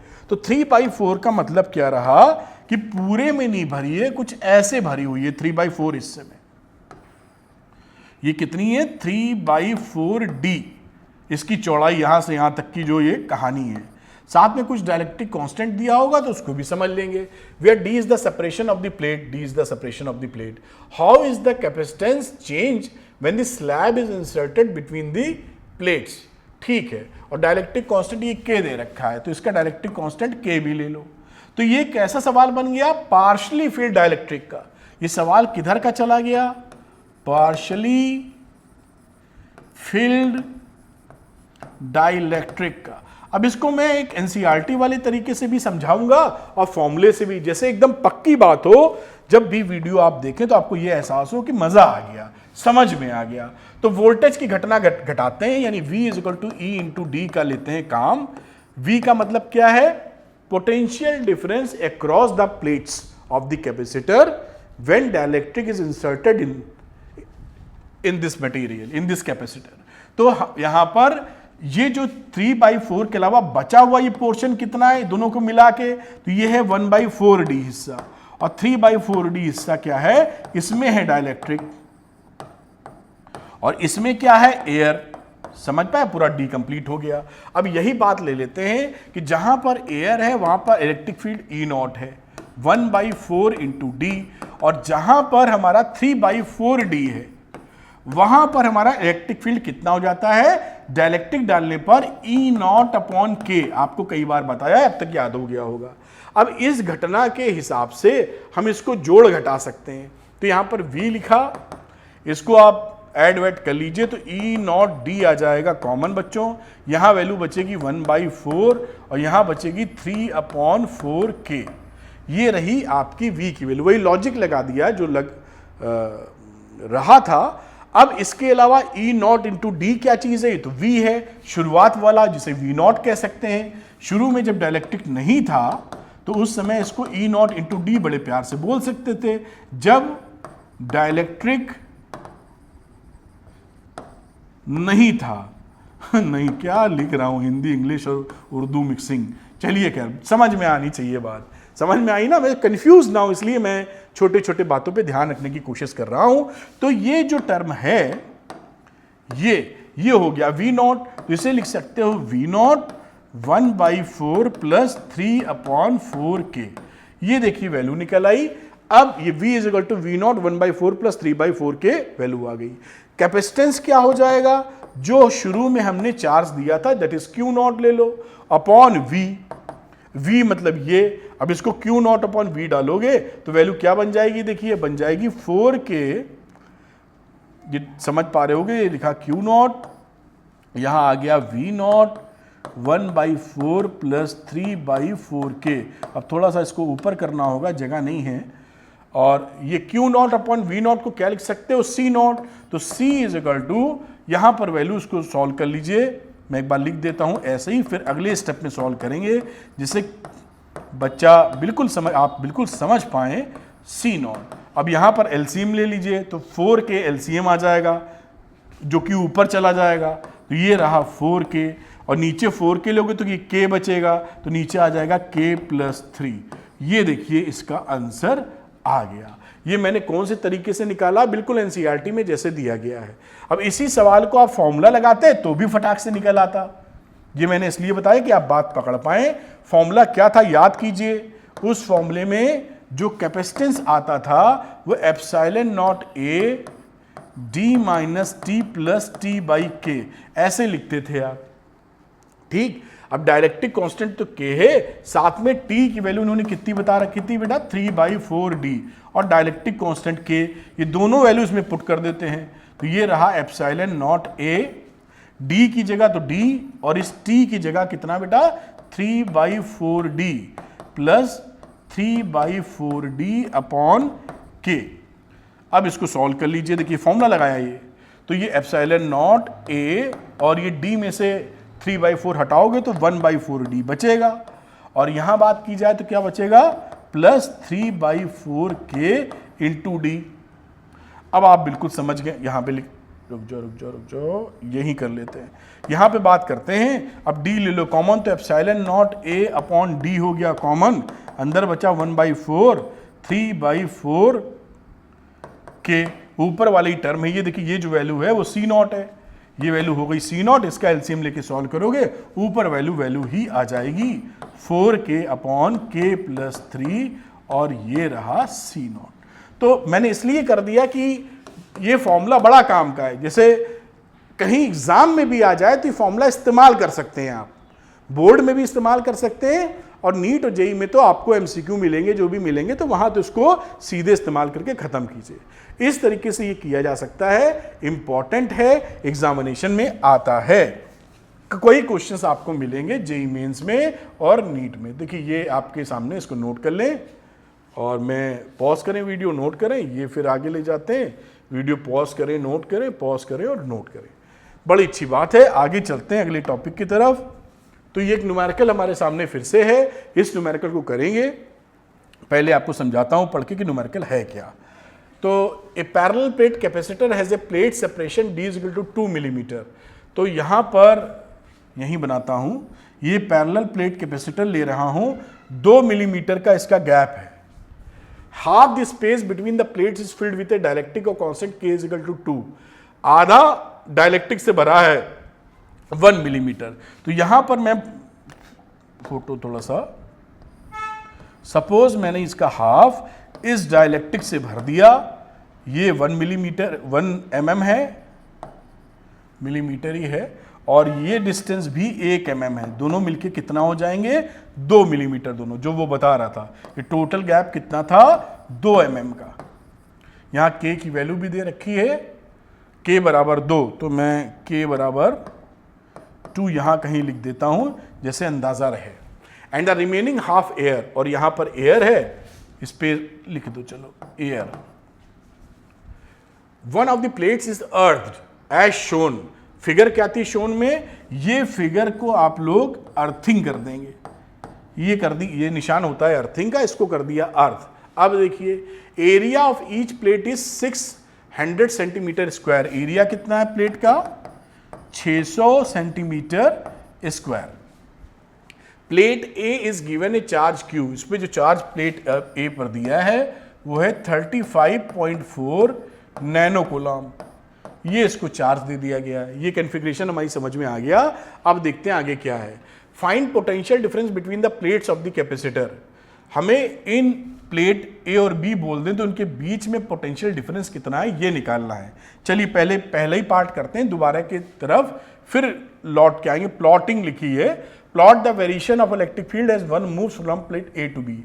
ए से बी की तरफ जाएंगे तो इलेक्ट्रिक फील्ड कैसे चेंज होगा along a line perpendicular to the plates। और फिर अगली बात कर रहा है इलेक्ट्रिक पोटेंशियल की, इलेक्ट्रिक फील्ड इलेक्ट्रिक पोटेंशियल। ठीक है, पहली बात करते हैं जिसमें हमको पोटेंशियल डिफरेंस निकालना था प्लेट के बीच में। अभी हम इसका कैपेसिटेंस निकालेंगे, उसके बाद हम पोटेंशियल डिफरेंस प्यार से निकाल पाएंगे। खैर ये पार्शियली फील्ड डाइलेक्ट्रिक वाली कहानी है, जो फॉर्मूला पढ़ा था epsilon nought A upon D minus T plus T by के, इसका हम सहारा ले रहे हैं या इसको हम इस्तेमाल कर रहे हैं। यहां पर एप्सिलॉन नॉट ए लिखते हैं, ये अगर यहां पर पूरा डी है तो आधा डी बाई 2 है, आधा डी बाई 2 है, देखिए 1 mm लिखा हुआ है। तो यहां पर डी की जगह डी, टी की जगह डी बाई 2, टी की जगह डी बाई 2 और के की जगह के दिया है क्या 2 दिया है। तो के की जगह हम 2 पुट भी कर सकते हैं, यहां पर पुट ही कर दो, के की छुट्टी कर दो। तो मुझे अरे चलो खैर कोई दिक्कत नहीं, फॉर्म सवाल तो समझे हुए हैं। तो ये के की जगह कितना लिखना था, 2 लिखना था, तो ये 2/2 डाल दिया। अब यहाँ पे ये देखिए वैल्यू कितनी बनने वाली है, एप्सिलॉन नॉट ए, डी में से आधा डी गया तो d/2 बचा, और ये d/4 आ गया, 4 एलसीएम आ जाएगा और ये हो जाएगा 3d/4। ऊपर पहुंचा दो तो c की वैल्यू आ जाएगी 4 epsilon nought a upon 3d।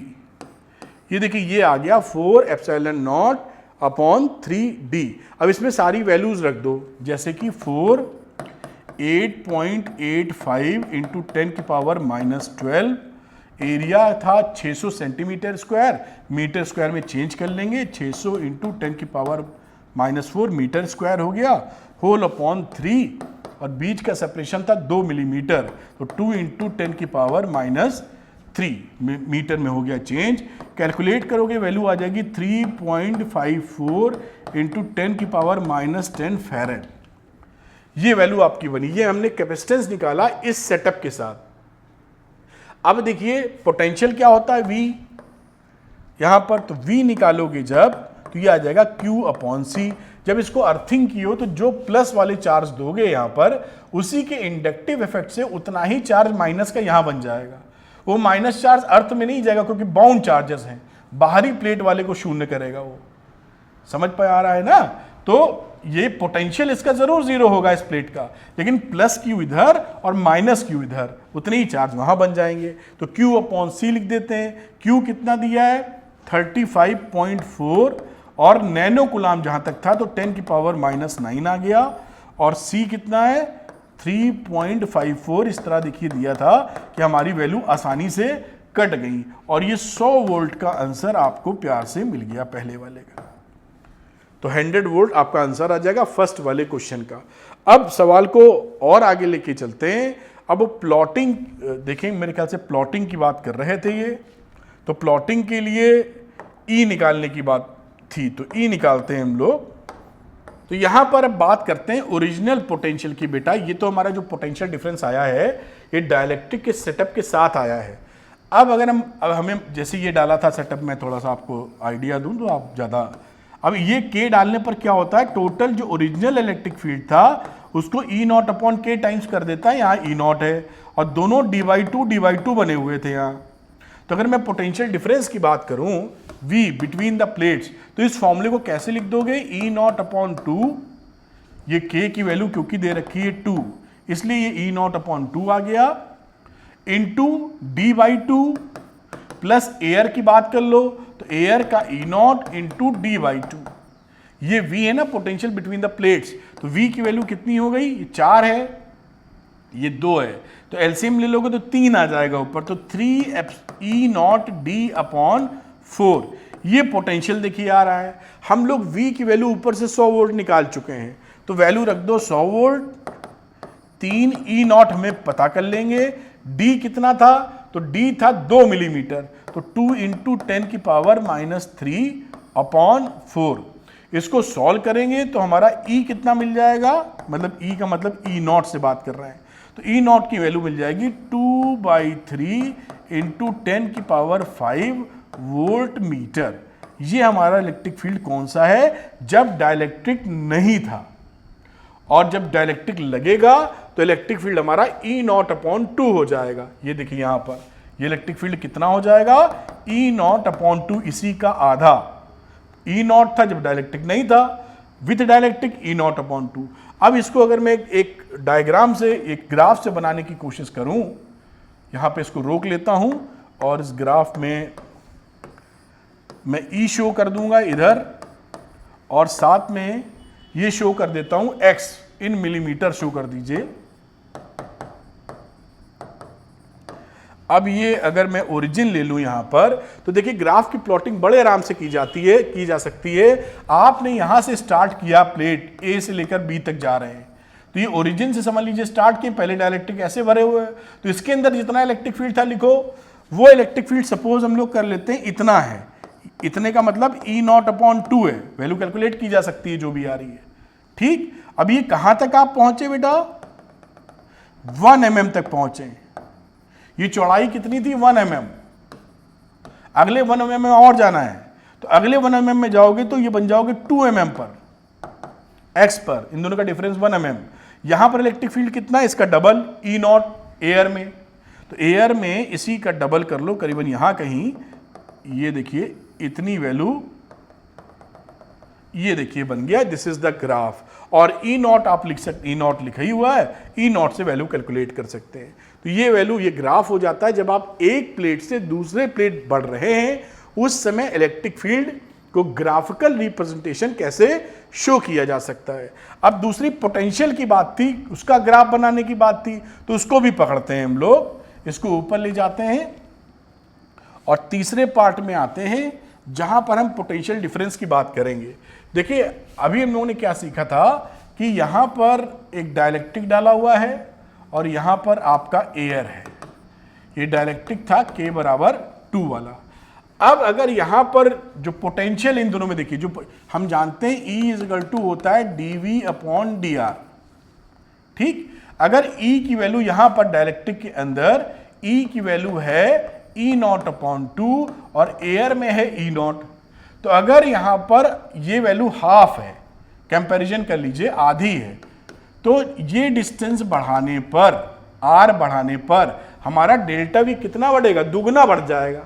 तो बेटा इसको इस तरह समझते हैं कि E equal to dV by dr, और E की जगह मैं लिख रहा हूं डाइलेक्ट्रिक के केस में E0 अपॉन 2, ये हाफ भूल जाएं अभी हम लोग, सीधे E0 अपॉन 2 का ही जिक्र करते हैं समझने के लिए, और करीब लिख देता हूं इसको, ये मैं लिख देता हूं E0 अपॉन 2। अब यहां ये किसके अंदर की कहानी थी, डाइलेक्ट्रिक के अंदर की।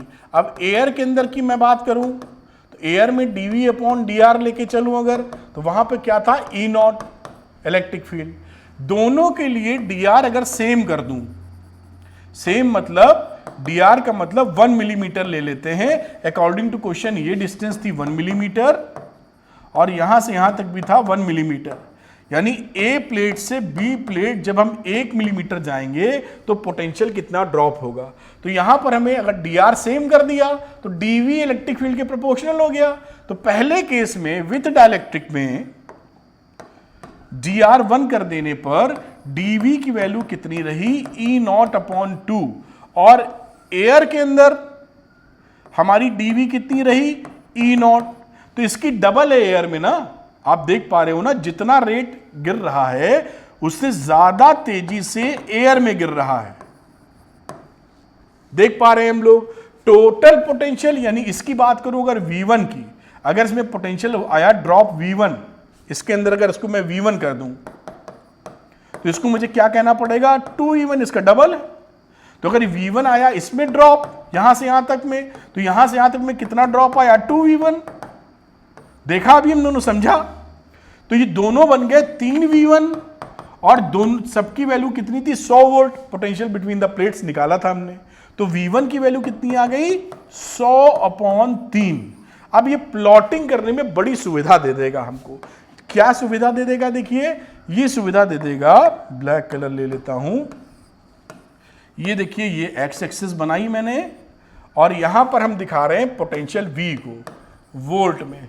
जब हम यहां से यहां तक 1 मिलीमीटर तक गए हैं, ठीक, तो पोटेंशियल कितना था, मान लीजिए 100 वोल्ट था ना, इस प्लेट से चले हो तो पोटेंशियल 100 और इधर अर्थिंग किए हुए हो तो पोटेंशियल 0। तो 100 वोल्ट से चले आप, ये देखिए 100 वोल्ट, और यहां तक आते आते आपको कितना ड्रॉप आपको मिला, ऐसे बना देते हैं। तो ये आपको ड्रॉप मिला V1, 100/3 कम हो गया, तो ये कितना बचा, 200 अपॉन 3, ये वैल्यू। ये जो ड्रॉप हुआ है 100 था ना, 100 में से 100/3 घटा दो तो बचा कितना रह जाएगा, तो यहां पर वैल्यू आ जाएगी 200/3। 100 में से 100/3 घटा दिया तो वैल्यू आ गई 200/3, यही लिखा है, टेंशन ना लो। अब आगे की बात करते हैं कलर बदलते हुए। इसके बाद फिर से ड्रॉप है और 2 मिलीमीटर के पास जब आप पहुंच रहे हैं तो 0 हो जा रहा है। तो जब 0 हो जाएगा तो ये वैल्यू यहां 0 कर दीजिए ऐसे। ये स्ट्रेट लाइन नहीं है, देखिए ये थोड़ा गैप ज्यादा बन गया है, आपको फील आना चाहिए। इसका स्लोप और स्टीप होगा क्योंकि यहां पोटेंशियल गिरा था V1 और यहां गिर गया था 2V1। तो मैं ये डिस्टेंस कहीं यहां कहीं बना देता हूं और ये थोड़ा शार्प टर्न ऐसे ले लेगा। यहां गिर रहा था V1 तो यहां गिर रहा था 2V1 इतनी दूरी में ही। तो ये इस तरीके, this is not the straight line, तो इस तरीके से ये 2 mm की कहानी है। ये ओरिजिन ले लो। इस तरह से ये पोटेंशियल का ड्रॉप आराम से आप बना सकते हैं और ऐसा कुछ आ जाए तो आपकी अंडरस्टैंडिंग भी बहुत मल्टीफोल्ड हाई होगी। चलिए चलते उस क्वेश्चन पे जिसका मैंने वादा किया था, जिसमें प्लेट थोड़ी सी टिल्टेड रहेंगी। मैं फिगर पहले समझा दूंगा आपको। एक कैपेसिटर हैज रेक्टेंगुलर प्लेट्स, एक रेक्टेंगुलर प्लेट्स, लेंथ उसकी a है और विड्थ b है। थोड़ा सा फिगर बनाने की कोशिश करता हूं, बेहतर फिगर बनाने की, बन जाए तो ठीक है वरना आप एडजस्ट कीजिएगा। अब इसकी लेंथ में a पकड़ लेता हूं। एक प्लेट बनाई है, दूसरी आगे घूमी है, उसका जिक्र करेंगे हम लोग, खैर दूसरी देख लेते हैं पहले। And with B, the top plate is inclined at a small angle as shown in the figure। तो फिगर बनाना पड़ेगा तभी आप समझ पाएंगे।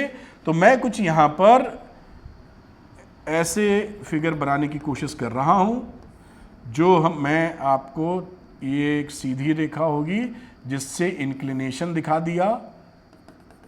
This angle is theta. Theta given नहीं है, थीटा इज नॉट गिवन। अब यहां पर फोटोग्राफ है तो यहाँ मिटाने में होगी दिक्कत, तो यहाँ पर मैं थोड़ा कम इंक्लिनेशन देता हूँ ऐसे रेक्टेंगुलर प्लेट्स नुमा। और यहाँ से फिगर जो मैं बनाऊँगा, यहाँ से लेके चलता हूँ, उसको कोने को मिलाता हूँ, देखता हूँ कैसा फिगर, क्या आपकी समझ में एक बेहतर फिगर आ पाएगा। बनाने के बाद कोशिश पूरी है। ये बनी कहानी, ये प्लेट बन गई, दिख रही ना प्लेट। अच्छा, इसको इससे भी मिला दो तो थोड़ा सा आपको और क्लैरिटी आएगी। तो आप ये देख पा रहे होंगे कि ये प्लेट नीचे वाली है और ये इसकी विड्थ इस प्लेट की b है। दिस इज b, इसकी चौड़ाई। एक प्लेट नीचे है, ऐसे है कहानी, देखिए समझ गए होंगे वैसे आप। फिर भी एक प्लेट नीचे रखी है, नॉर्मली सेम प्लेट ऐसे ऊपर रखते हैं, इसको हमने थोड़ा सा ऐसे टिल्ट कर दिया, इंक्लाइंड, तो तिरछी हो गई ये प्लेट, समझ पाए होंगे। अब इस सिचुएशन के हिसाब से अब बाकी फिगर्स क्या दे रखी है उसको समझते हैं। The plate separation varies from d is equal to y nought, d is equal to y nought at the left. यहां पर d जो था हमारा सेपरेशन, वो कितना है, y नॉट है, सेपरेशन बिटवीन प्लेट्स। और बाद वाला क्या है, 2y नॉट है। कलर में बदल लूं एक जैसे न लगने लगे। और यहां पर जब पहुंचे हैं तो हम लोग इस प्लेट की बात करें तो इसमें गैप आ गया है 2y नॉट। ये फर्क आ गया आपका, देख पा रहे हैं आप, y से y nought at the right. When y not is much less than a और b, y नॉट की जो वैल्यू है दिया है काफी कम है a और b के हिसाब से। कैलकुलेट द कैपेसिटेंस, हमको पता करना है c, बताओ क्या है। ठीक, पता करेंगे बिल्कुल। अब ये एक इंटरेस्टिंग सवाल हो जाता है। अब इंटरेस्टिंग सवाल है, इसमें कुछ हमें समझना भी होगा कि कैसे इसको हैंडल किया जाए। अब यहां पर ये कैलकुलस लगानी होगी हमको, क्योंकि ये सीधा तो रह नहीं गया। हम बीच में एक प्लेट कंसीडर कर रहे हैं, जैसे ये कैपेसिटर की प्लेट्स है ना, तो एक प्लेट कंसीडर करते हैं कुछ ऐसे। कलर कुछ और लेना होगा जिससे आप देख पाए अच्छे से, ये तो कर नहीं सकते हम। चलिए मैं ब्लू कलर लेता हूं, इसी पे रगड़ दूंगा थोड़ा सा ऐसे, जैसे कि ये एक आपने, ये देखिए एक चौड़ाई थोड़ी कर रहे हैं जिससे कि आप dx लेना होगा ना। ये एक प्लेट ले लेते हैं, कैपेसिटर की प्लेट, ये मान लेते हैं पहले से x डिस्टेंस दूर है और इसकी जो मोटाई है अब थोड़ी सी, ये dx है। कैलकुलस में आप समझते ही हैं। अब सेपरेशन बिटवीन द प्लेट्स अभी निकालनी पड़ेगी। सेपरेशन तो ये आई ना, तो ये x दूर है, dx दूर है। सेपरेशन कितनी होगी, d फॉर दिस प्लेट। तो d निकालने के लिए, d क्या है, सेपरेशन। तो बच्चों यहां पे बात समझिए कि यहां पर जो एरिया है वो ये b है और साथ में dx इसकी चौड़ाई है। तो area of this capacitor plate, तो एरिया कैपेसिटर प्लेट की कितनी हो गई, हो गया b इंटू डी एक्स। ये बात देखिए समझ में आई होगी आपको। ये तो रहा था b और इसकी चौड़ाई कितनी थी dx। तो ये कैपेसिटर कैसा लिया गया है, मैं उंगली नुमा दिखाऊं आपको। ये एक प्लेट है, ये तिरछी सी उंगली नुमा मोटाई dx समझ लो ऐसे, और दूसरी ऐसे है। अब इनके सेपरेशन, ये जो d है उस d को निकालेंगे। अभी हमने इसकी प्लेट का एरिया निकालना है जो कि रहा b इंटू डी एक्स, इसकी चौड़ाई। बात समझ में आई ना। ये पतली सी प्लेट है, ये प्लेट ऑफ द कैपेसिटर है। तो b डी एक्स ये हो गया, ठीक, और साथ में इसकी चौड़ाई इधर कितनी है dx, तो ये एरिया ऑफ द प्लेट हो गया b dx। अब इनके बीच का d कितना है, ये d, तो ये जो d का मतलब है यहां से लेकर यहां तक की वैल्यू, इस d की वैल्यू कितनी होगी वो निकालते हैं। This is the separation. ये जो सेपरेशन d ले रहे हैं यहां से यहां तक, उसको निकाल रहे हैं। अब देखिए सेपरेशन में एक तो यहां से यहां तक की value which is equal to Y nought, तो d को अगर मैं लिखूं तो एक तो हो जाएगा वाई नॉट प्लस इतनी वैल्यू, और ये देख रहे हो। तो इसमें अगर मैं ये एंगल अगर थीटा है, अगर मैं tan थीटा यूज करूं, देखिए कितने तरीके से निकाला जा सकता है, निकालना ही होगा। tan थीटा मैं लिख रहा हूं, इसको लिखोगे परपेंडिकुलर, मैं इसको लिख देता हूं अभी, चलिए y, दिस इज y ले रहा हूं, perpendicular upon base is x, ठीक, ये हो गया perpendicular upon base, this angle is theta. और यही tan थीटा इस बड़े वाले के लिए बराबर है, तो बड़े वाले के लिए tan थीटा क्या हो जाएगा, दिस वैल्यू क्या है, 2y नॉट में से ये y नॉट घटा दो, ये y नॉट तो यहां तक थी ही, तो ये 2y नॉट में y नॉट घट गई, अपॉन बेस इज a, तो ये वैल्यू बराबर कितनी है, y नॉट अपॉन a के बराबर। कुछ अंदाजा लगा आपको। अब इसमें ये जो y हमको जोड़ना था, ये y की वैल्यू कितनी हो गई, यहां से निकालो, y की वैल्यू हो गई x into Y nought upon a, और इसी वैल्यू को यहां लिख सकते हो y not a into x. ये एक्सप्रेशन सेपरेशन समझना आपको जरूरी है, आप समझ पाए होंगे। ये पतला सा हमने ये एरिया था कैपेसिटर का, ऐसे और ऐसे ये लिया है, और इनके क्योंकि ये टेढ़ा है ऐसे बहुत छोटा सा है ये, तो ये इसका इन दोनों के बीच का गैप वो सेपरेशन है। तो सेपरेशन के लिए ये वैल्यू तो हमको पता ही थी y नॉट के बराबर, ये छोटी सी वैल्यू और लेनी थी। इस छोटी की वैल्यू के लिए tan theta y upon x, क्योंकि ये x था इतना, और यही tan थीटा इसके लिए लगा सकते हो perpendicular upon this value, this is a, यहां जो लगाई आपको दिखाई। इससे आपको रिलेशनशिप मिल गई y not a into x. मेरे ख्याल से बात आप बेहतर तरीके से समझ पाए होंगे। अब इस छोटा सा जो कैपेसिटर बना है ऐसे, उसका कैपेसिटेंस कितना है वो मैं लिख देता हूं, capacitance of this small capacitor या एलिमेंटल कैपेसिटर, जो भी बोल दीजिए, स्मॉल मतलब एलिमेंटली बात कर रहे हैं। अब यहां पर इसको मैं थोड़ा सा ऊपर ले जाऊंगा इसको मैं, और यहां मैं लिखना चाहूंगा DC। भाई कैपेसिटेंस होता है, अब कैपेसिटेंस का फॉर्मूला समझते ही हो, epsilon nought A upon D separation, ये फॉर्मूला, इसी को अप्लाई कर रहे हैं। एप्सिलॉन नॉट लिखा, एरिया, और एरिया कितना था प्लेट के बीच का, B into D x, upon separation D, separation की वैल्यू ये लिखी हुई है, तो y not plus y not upon a into x, ये वैल्यू निकल के आ गई। ये कितनी की वैल्यू है, DC एलिमेंटल कैपेसिटर की वैल्यू कह सकते हैं। अब आगे बात करते हैं, हमें पूरा C चाहिए, तो हम इंटीग्रेट कर देंगे इसको। यहां इंटीग्रेट कर रहे हैं dx के हिसाब से, तो dx इस दिशा में था, तो 0 से a तक आप इंटीग्रेट कर दीजिए। कहां है 0 से a तक, क्योंकि ये 0 पॉइंट है, ये a है, ये देखिए, तो 0 से a तक इंटीग्रेट कर मारिए, आंसर आपके हाथ चला आएगा। तो मैं थोड़ा सा नीचे लिखता हूं एक्सप्रेशन लेने के लिए, बाकी यहां 0 से a लिख देता हूं, और ये एप्सिलॉन नॉट b तो कांस्टेंट है, इसको कर लो बाहर, ये 1 upon y not plus y not upon a into x dx, ये वैल्यू हो गई।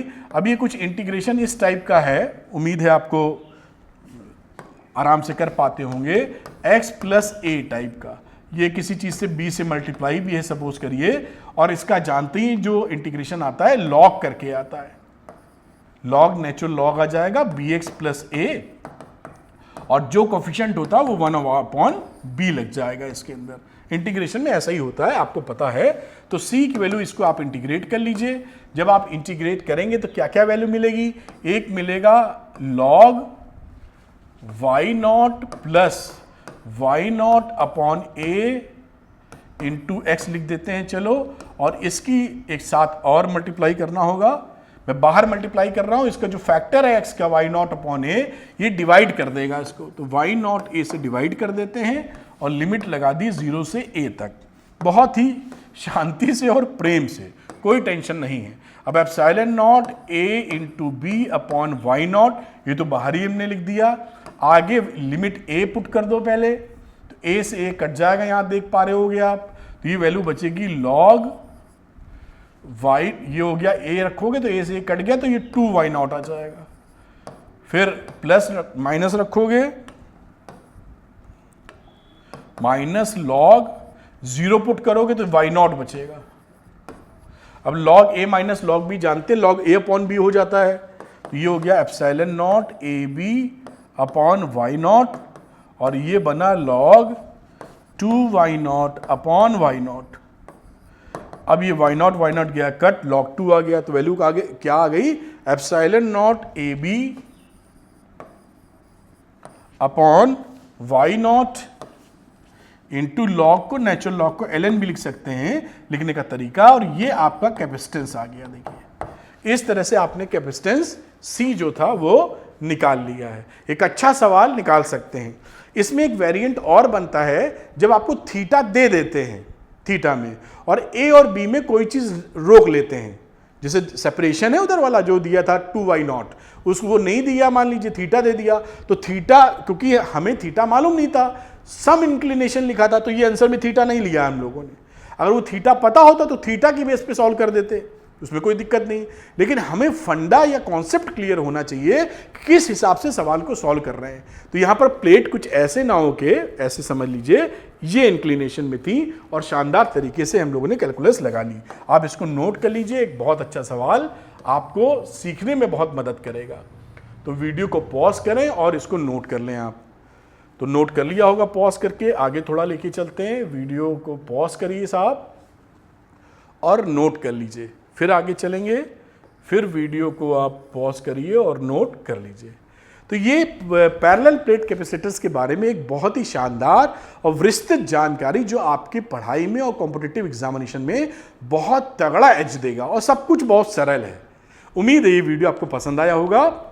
सीक्वेंस में सीरियल वाइज वीडियो देखिएगा, जैसे जो मैं बातें कर रहा हूं 100% आपके दिल और दिमाग में बैठ जाए। Thank you very much, wish you all the best.